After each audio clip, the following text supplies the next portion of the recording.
Hi there, Sarah Kuhn here. Welcome to another episode of The Quiet Ones. I am so excited to tell you that I finished writing my book this week. It is such a big accomplishment for me, and I'm really excited. I'm also really excited for you to read it. There's so much good information in there, and I know that it will help you an awful lot, as much as all of this information has helped me. Now, there's still an awful lot of work to go into the book. It's in the hands of my wonderful and amazing editor right now, and she's working her magic. So we're still on track for it to be released early next year. It looks like it will be somewhere around April. I know that sounds like a long ways away, but I'm sure it will be here before we know it. If you haven't ordered it yet, please do so now. You can find the link in the show notes and also on the front page of my website. I've extended the sale price until the end of the year. Plus, when you pre-order my book, you get some amazing bonuses as well. I'm doing a free masterclass on how to find your purpose. You also get access to a private Facebook group, and I am working on a free mini book, and there's much more to come as well. So again, you can find the link on my website, infjwoman.com, and it's also in the show notes. Also, if you haven't signed up for my free New Year's resolution challenge, make sure that you do. It's a free email challenge for January. So I'm going to send you an email every day in January to help you stick to your resolution and to transform your goal into a lasting habit. It's completely free, so make sure that you check it out. You can find the link in the show notes and also on my website at infjwoman.com. I'm so glad that you've joined me for this episode today. I hope that you're having a really good day and that you are enjoying the holiday season. I am at a really hectic place in my life right now. I'm in the middle of moving to a different apartment in a situation that has turned from unpleasant to pretty much a crisis. But it's almost over, and I'm so thankful for that. The holidays are also a difficult time for me because there's so much going on and there's so much more expected out of us. Plus, there are a lot more people around everywhere. Traffic is bad, the stores are horrifying, it's completely exhausting. I had to go to Lowe's this morning to get something for moving, and it was terrible. There were so many people in there, and when it came time to check out, I was standing in line and there was a cash register to my right that was going to be open before the one that I was in line for. And there was nobody in line over there, but there was an older guy behind me who pushed me out of the way so he could get to the cash register before me. And I was just standing there shocked at how rude he was. I'm planning on doing the rest of my shopping on Amazon just to avoid any more experiences like that. It's also a hectic time of year for me though because it's my birthday. This Friday, December 20th, is my birthday. And the older I get, the more I dread having birthdays. Don't get me wrong, I'm very thankful to be getting older because the alternative is pretty scary. It's just that I thought that I would have accomplished so much more in my life by the time that I was the age that I am now. I thought that I would have things that I don't have yet, and it's sad and painful and scary.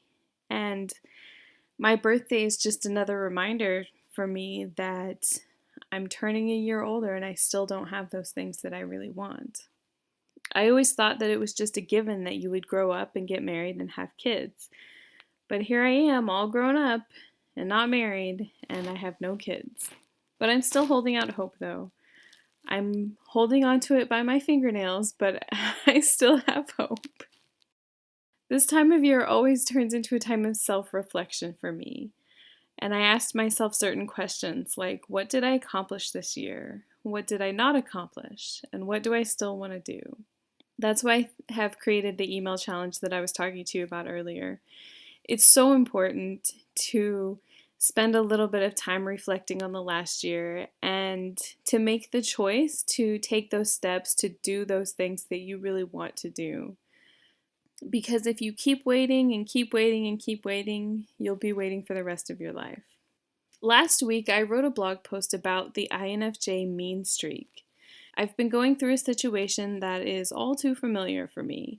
I had a pleasant relationship with someone who I did business with. I went out of my way to be nice and polite to them, but then they took that as me being weak and tried to manipulate me when they didn't get their way. So I pushed back hard.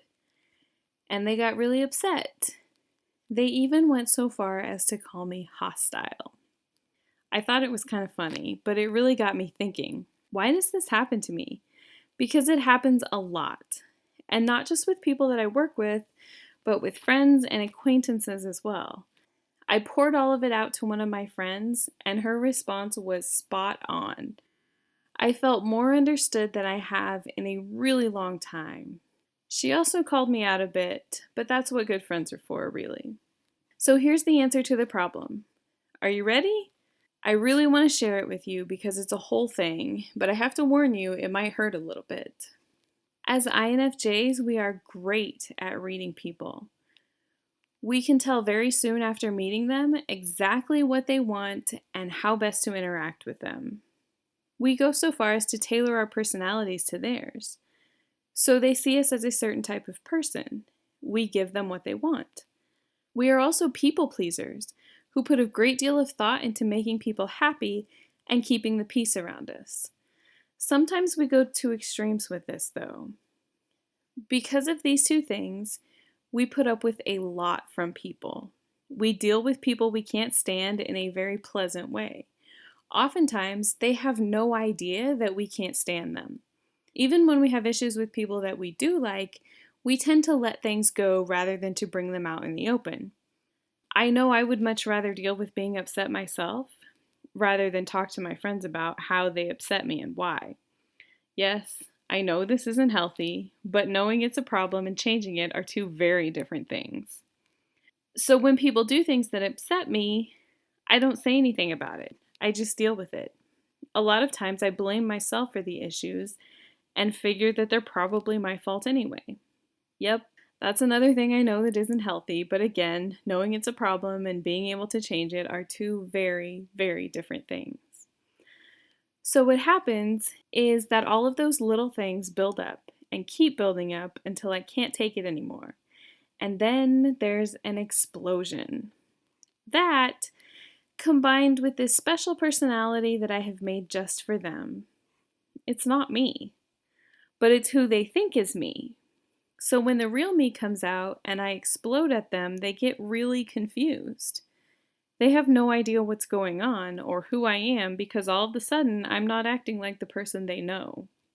One thing that my friend pointed out to me is that I am unintentionally manipulating them from the start. By creating this exclusive personality just for them and giving them exactly what I think they want, I'm manipulating them. Now, I want to be clear that everyone does this to some extent, not just INFJs. Every personality type puts their best foot forward when they meet someone new, or start a new job, or are trying to make new friends. The difference is that we, as INFJs, take it to an extreme. If my coworkers and my friends and my family got together and compared my personality, they would come up with 3 different people. In fact, if 3 of my coworkers got together, I bet they would also come up with 3 different people. I'm different with almost everyone I know.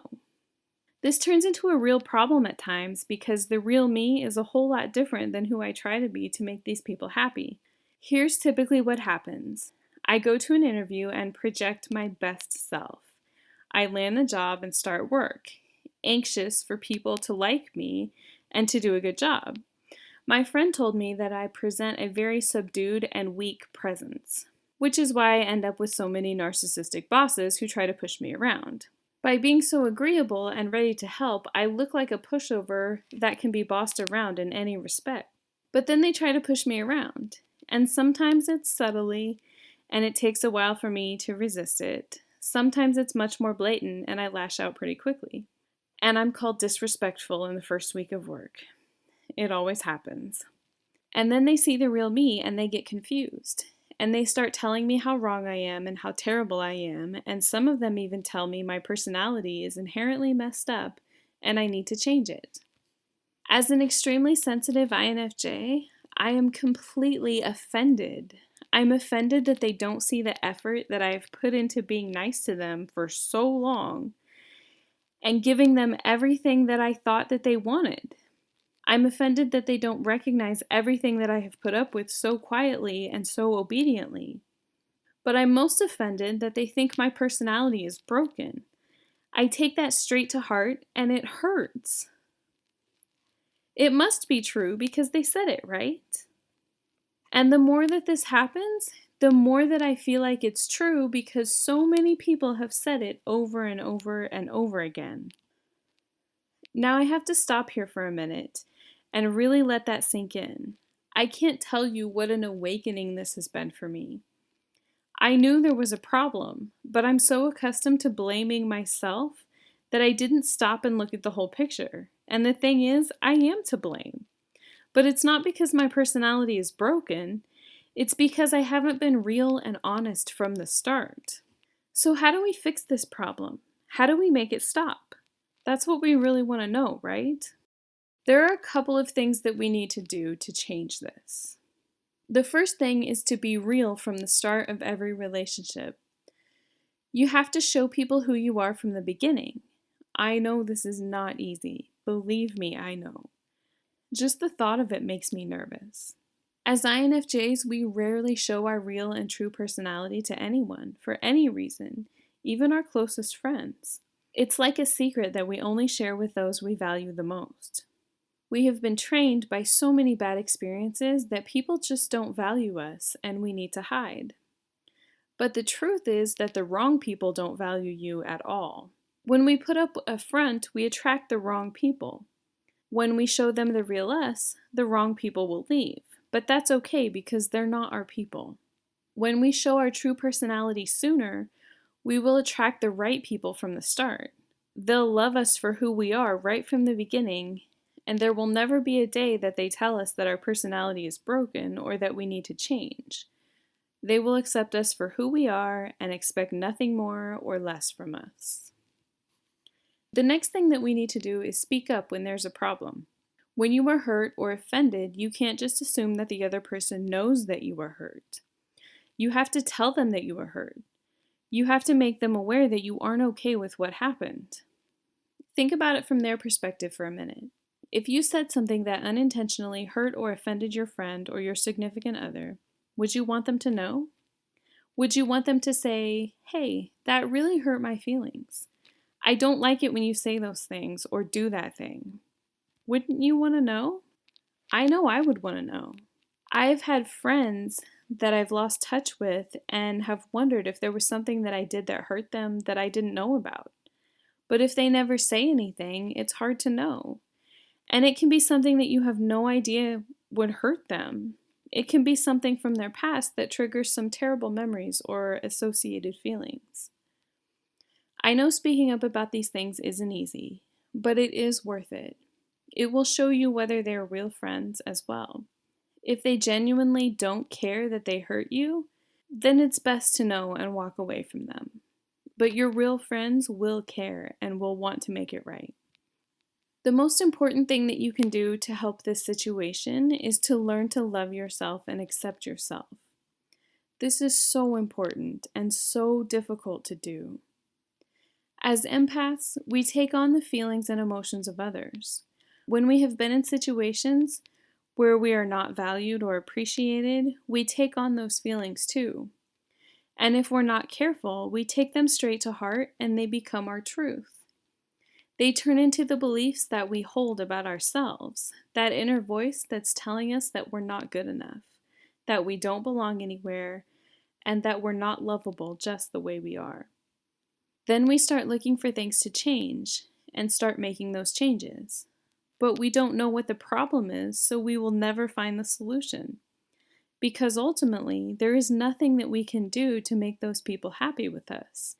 There is nothing that we can do to make them love us. Nothing.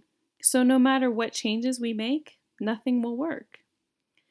When our only source of love comes from the outside, we will be chasing self-love forever.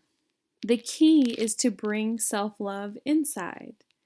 The key is to find a way to love yourself. And it starts with acceptance.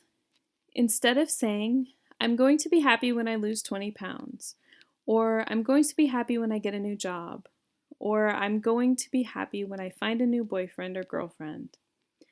Instead of saying those things, we need to say to ourselves, I'm happy now. I accept myself now, the way that I am in the place that I am now. I know there are things that need to be improved and I'm working on that, but I'm okay with how things are now. It's also important for us to separate ourselves from people who make it feel like it's hard to love us. They do more damage than good. You are not hard to love just because you are different than they are. You are not hard to love just because you are different than they thought you were. You're not hard to love just because that is their opinion of you. You were made the way that you are for a reason. There is nothing broken or messed up about you. You're perfect just the way that you are.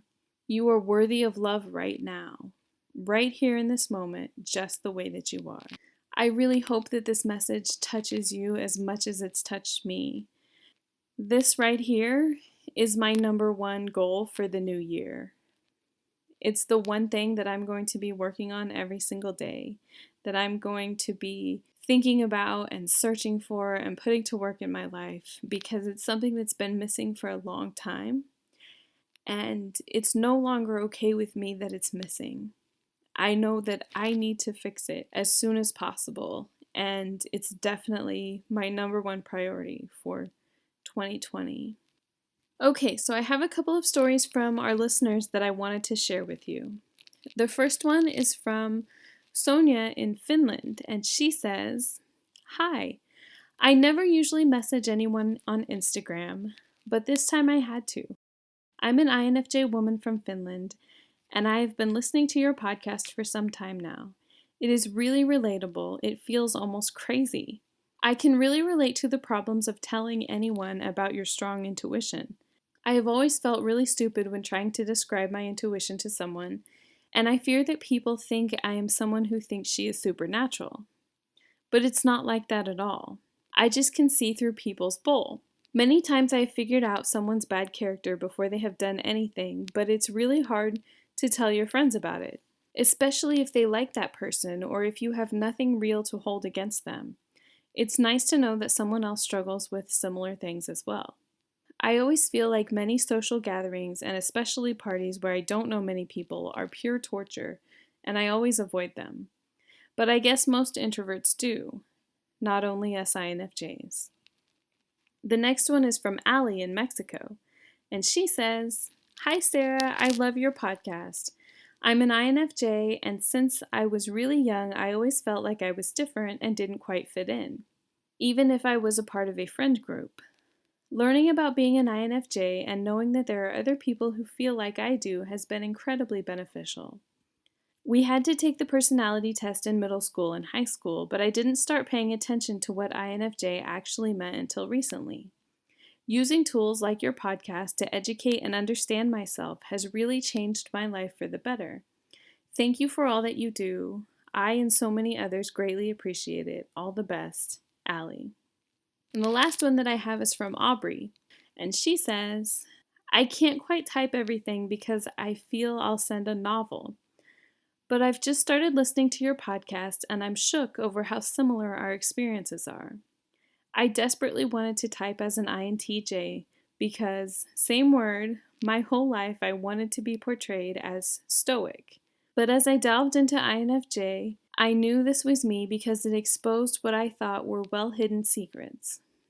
I was terrified because I knew this was my true type, but it was everything I was trying not to be. When I embraced it, the experience was so cathartic to finally know that all my feelings were okay, that I wasn't just different. I look forward to hearing more. I just wanted to share our super similar stories. Thank you so much, all three of you, for sharing your stories. It's always so amazing to me to hear how much my blog and my podcast helps. It helps me so much to write it, and it helps me every time somebody sends a story that tells me about how similar their experience is and how much it's helped them. So if this is your experience, please send me your story. I would love to hear it, and I would love to read it so that everyone else can hear it too. It's such a big thing to know that we're not alone and that there are other people out there that are just like us, which is the whole point of this podcast and my blog. So if you have a story to share, please send it to me. You can send it to me at podcast@infjwoman.com, or you can send it to me on Facebook or Instagram, which is at INFJwoman. Thank you so much for listening to the podcast. It really means the world to me. Please make sure that you subscribe wherever you listen and that you tell your friends. And we'll see you again next week.